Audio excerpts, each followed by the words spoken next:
2 माह के लिए सरकारी महकमों की गाड़ियों को मिलने वाले तेल में 50% फिल फॉर कटौती की जा रही है। सरकारी और निजी शोबे में इंतहाई जरूरी सर्विसेज को छोड़कर, यानी एसेंशियल सर्विसेज को छोड़कर बाकी तमाम जगहों पर 50% स्टाफ घर से काम करेगा, यानी वर्क फ्रॉम होम। हफ्ते में सिर्फ 4 दिन दफातर खुलेंगे। तेल की बचत के लिए हफ्ते में 1 इजाफी छुट्टी दी जा रही है। तमाम स्कूलों को रवां हफ्ते के आखिर से 2 हफ्तों की छुट्टियां दी जा रही हैं और हायर एजुकेशन के तमाम इदारों में फौरी तौर पर ऑनलाइन क्लासों का आगाज किया जा रहा है। और जो बड़े बड़े सरकारी लोग हैं वो गाड़ियां सरकारी नहीं इस्तेमाल करेंगे, 60% सरकारी गाड़ियां नहीं इस्तेमाल होंगी, स्कूल बंद, कॉलेज बंद, यूनिवर्सिटियां बंद, तालीम खत्म कर दें, हर तरह की जो चीजें हैं वो कर रहे हैं। और छुट्टियां तारड़ साहब जो हैं उन्होंने हफ्ते में 3 कर दी हैं। पहले 4 दिन 5 दिन काम होता था, अब 4 दिन होता है। तारड़ साहब कैसे देखते हैं पाकिस्तान के इन ऑस्टेरिटी मेजर्स को? जो हमें लगता था करने हैं, उसके अलावा वो यहाँ पे कफायत शारी के जो इक़दाम हैं जो टिकर्स के अंदर भी टीवी की स्क्रीन पे चल जाते तो काफी। शहबाज शरीफ साहब ने आके स्पेशल वहां पे एक टेलीप्रॉम्प्टर लगवाया, कुछ उसमें उर्दू के मोटे मोटे वर्ड्स डलवाए और फिर आराम से उन्होंने बताया कि उन्हें कितना दर्द है। उन्होंने बताया कि हुकूमत और हुक्मरान तबका भी जो है ना वो आवाम के साथ खड़ा है, हम भी उतनी कुर्बानी देंगे जितनी आवाम कुर्बानी दे रही है। अच्छा जी, बताया उन्होंने ये कि अरखी ने पार्लियामेंट जो है बड़ा एहसान किया, आतम ताई की कब्र पे लात मारी कि 2 माह तक वो अपनी तनख्वाह का जो है ना वो 25% नहीं लेंगे 2 माह तक। अच्छा, ये ऐलान सुनने में बड़ा अच्छा लगता है, लेकिन इसका बैकग्राउंड है ना, मैं थर्ड एम्पावरमेंट में ये बात कर रहा था कि पिछले साल फरवरी की बात है, इन्हीं अरकान पार्लियामेंट की तनख्वाहें 1,88,000 से बढ़कर 5,19,000 हुई थी, यानी कि 138% इंक्रीज इनकी सैलरीज में हुआ। अब एहसान उन्होंने ये किया आवाम के ऊपर कि 2 माह के लिए आर्जी तौर पर वो कुर्बानी देने को तैयार है। नमस्कार दोस्तों, स्वागत है आपके अपने चैनल पर। दोस्तों, पाकिस्तान अब सऊदी अरब से रिक्वेस्ट कर रहा है कि जो फॉरेन रेमिटेंसेस पाकिस्तान आ रहे हैं उसको गारंटी रखकर कुछ भीख दे दे। दूसरी तरफ पाकिस्तान मीडिया चिल्ला रहा है, यह कैसे बेशर्म है, जब किसी देश पर हमला हुआ हो उसी वक्त यह जाकर उसी देश से भीख मांग रहे हैं। आखिर पाकिस्तान मीडिया इस पर और क्या कह रहा है, क्या खुलासे हो रहे हैं, यह सब जानेंगे आगे इसी वीडियो में। तो दोस्तों, अगर वीडियो पसंद आए तो लाइक करें, शेयर करें और अपनी राय कमेंट में ज़रूर बताएं। और ऐसे ही धमाकेदार खबरों के लिए हमारे चैनल को सब्सक्राइब करना बिल्कुल ना भूलें। फिर मिलेंगे अगले वीडियो में, तब तक के लिए धन्यवाद। और हमें बताया जाता है कि पाकिस्तान की खारजा पॉलिसी बहुत जबरदस्त चल रही है। फिर खबर आती है कि पाकिस्तान ने सऊदी अरब के सामने 8 नुकात रख दिए हैं। नंबर 1, $5 अरब का डिपॉजिट 10 साल के लिए। नंबर 2, $5 अरब का तेल जो डेफर पेमेंट पे हमें मिलेगा। नंबर 3, सिक्योरिटाइजेशन की जाएगी रेमिटेंस की, वो मैं आपको एंड में समझाता हूं कि ये क्या है। Fiscal space help to rationalise taxes under IMF programme. ये सऊदी अरब से कहा जा रहा है कि हमें फिस्कल स्पेस रैशनलाइज करो ताकि हमारी टैक्स और IMF रिफॉर्म में मदद हो। सकूक bond facility to raise international funds, ये भी हम सऊदी अरब से मांग रहे हैं। सरमायाकारी करो पाकिस्तान के फंड के अंदर, पाकिस्तान को फंड्स जो है वो रेज करने में मदद दो पाक एक्सिम बैंक से। और इंपोर्ट रिलेटेड एंडेवर में हमें वेवर दो।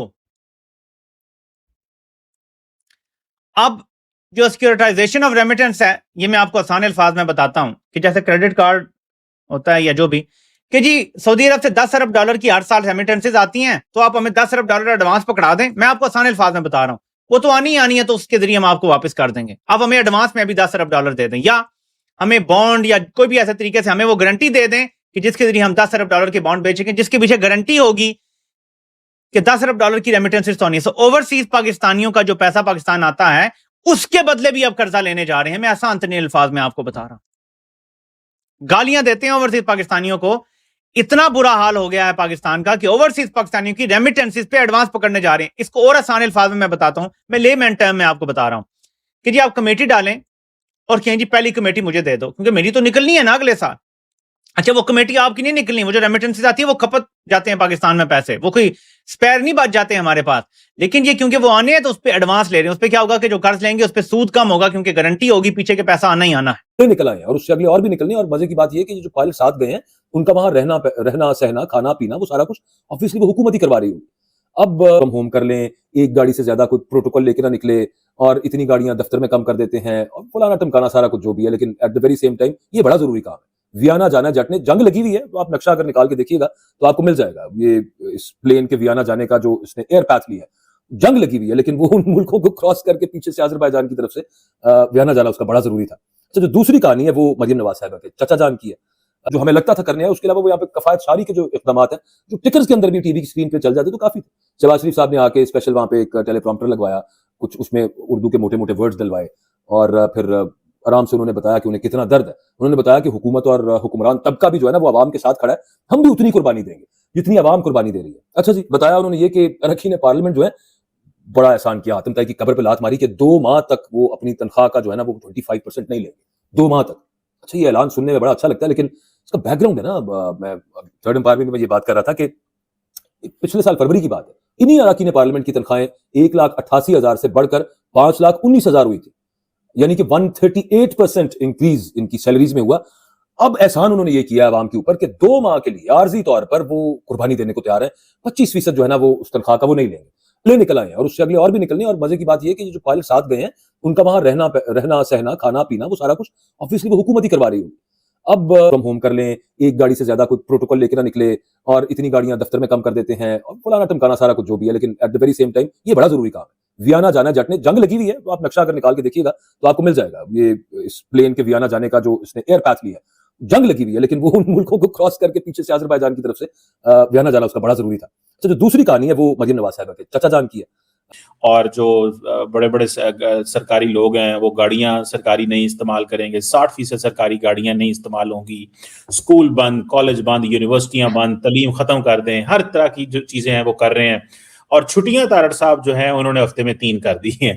पहले 4 दिन 5 दिन काम होता था, अब 4 दिन होता है। तारड़ साहब कैसे देखते? और अगर ये इस आने वाले 1 हफ्ते के अंदर अंदर ये जंग ना रुकी तो आप बड़े परेशान कुल किस्म के हालात देखेंगे। आज जो मैं अच्छा दूसरा इसके अंदर मैं कंपैरिजन करना चाहूंगा, चीमा साहब इतना परेशान नहीं है जितना पाकिस्तान परेशान है। आज तो आपके प्राइम मिनिस्टर साहब ने जो इकदाम उठा लिए हैं उस पर मैं जो अपना एनालिसिस दूंगा। चीमा साहब उन्होंने कहा जी 4 दिन काम करें। मेरे ख्याल में तो बंद भी कर दें तो पहले आपको काम कर रहे हैं 4 दिन लोग। मेरी तो गुजारिश ये होगी चीमा साहब, मैं पर्सनली, आपका क्या ख्याल है, ये सरकारी बाबू जो है काम करते हैं, रिश्वत लेने जाना होगा तो चीमा साहब तो 1 दिन में भी हो सकती है, लेकिन ताकि बढ़ जाएगी ना। अब वो घर बैठे होंगे, उनको दफ्तर लाने के पैसे देने पड़ेंगे। नहीं, रिश्वत लेने जाते हैं, इनसे पैद करने को 1 दिन आ गया और रिश्वत फड़ो, कमीशन अपना लुट पाओ तो चले जाओ, तो 5-6 दिन आराम करो जाके। चीमा साहब इसमें जो काम ये कर रहे हैं, रिश्वत के रेट बढ़ेंगे। इन्होंने कोई ये नहीं कहा, इन्होंने कोई ऐसा कोई एक सिंगल पॉलिसी आज जो चीफ साहब प्राइम मिनिस्टर साहब के इसमें रिश्वत के ऊपर क्रैकडाउन किया, कोई एक भी इन्होंने पॉलिसी बनाई। और जो सरकारी स्कूल है बिल्कुल आज बंद कर दें, तालीम के ऊपर कोई फर्क नहीं पड़ेगा। चीमा साहब मैं छोटी सी अर्ज करना चाहूंगा, मैं कोई ऐसी बात नहीं करना चाहता, मैं वैसे personally this is my person, जो मैं खुद जिसके बारे में मुसद्दका चीज ना हो। मैं पाकिस्तान पढ़ के आया था चीमा साहब, जो सरकारी मास्टर होता था वो सारा दिन आके मारता था बच्चों को कि शाम को मेरे घर आके ट्यूशन पढ़ो, पैसे नहीं। यूरोप उस तरीके से अमेरिका के साथ खड़ा नहीं हुआ, तो क्या पाकिस्तान खड़ा हो जाएगा? अब पाकिस्तान ने ना इस वक्त कुछ ऐसी डिमांड्स की हैं सऊदी अरब से जो ये बताती हैं कि पाकिस्तान जंग का हिस्सा बनने जा रहा है। मैं ये क्यों आपको कह रहा हूं, इसका जरा मैं आपको आसानी के साथ समझा देता हूं। देखिए, सऊदी अरब इस वक्त जंगज़दा मुल्क बना हुआ है, उनकी ऑयल की रिफाइनरीज खतरे में है, आबनाए हुर्मुज़ बंद है, उनकी तजारत भी बंद है, सऊदी अरब के अंदर बम भी गिर रहे हैं और सऊदी अरब के अंदर कारोबारी जिंदगी मुअत्तल है या खराब हुआ है। अब ऐसी सूरत हाल में जब एक मुल्क इतने दबाव में हो तो क्या दूसरा मुल्क उससे पैसे मांग सकता है, उससे माल का तकाजा कर सकता है? नहीं कर सकता ना। ये इखलाकी नुक्ता नजर से भी जायज नहीं है और किसी भी हवाले से आप देखें तो जायज नहीं है। लेकिन पाकिस्तान ने ऐसे वक्त में जब सऊदी अरब शदीद दबाव में है, पाकिस्तान ने खतरात से घिरे हुए एक मुल्क से उसके तेल के रस्ते बंद होने के बावजूद, माशी दबाव के बावजूद पैसा मांग लिया है। पाकिस्तान ने मांगा क्या, ये जरा आप देख लीजिए, इसमें आपको सारी कहानी मिल जाएगी। ये दुनिया भर के मीडिया में छप गया। 10 साल के लिए पाकिस्तान ने $5 अरब का डिपॉजिट मांगा है कि हमें कर्जा दे दें आप $5 अरब और 10 साल के लिए वो डिपॉजिट आप हमारे पास रखें। अच्छा, याद रखिएगा सऊदी अरब का पहले ही पैसा पाकिस्तान के पास है, तो बहुत मुमकिन है ये वही पैसा जो है उसको 10 साल के लिए पाकिस्तान कह रहा है कि आप इसको हमारे अकाउंट में रहने दें, पैसे को आप ये पैसा अगले 10 साल तक हमारे अकाउंट से ना निकालें।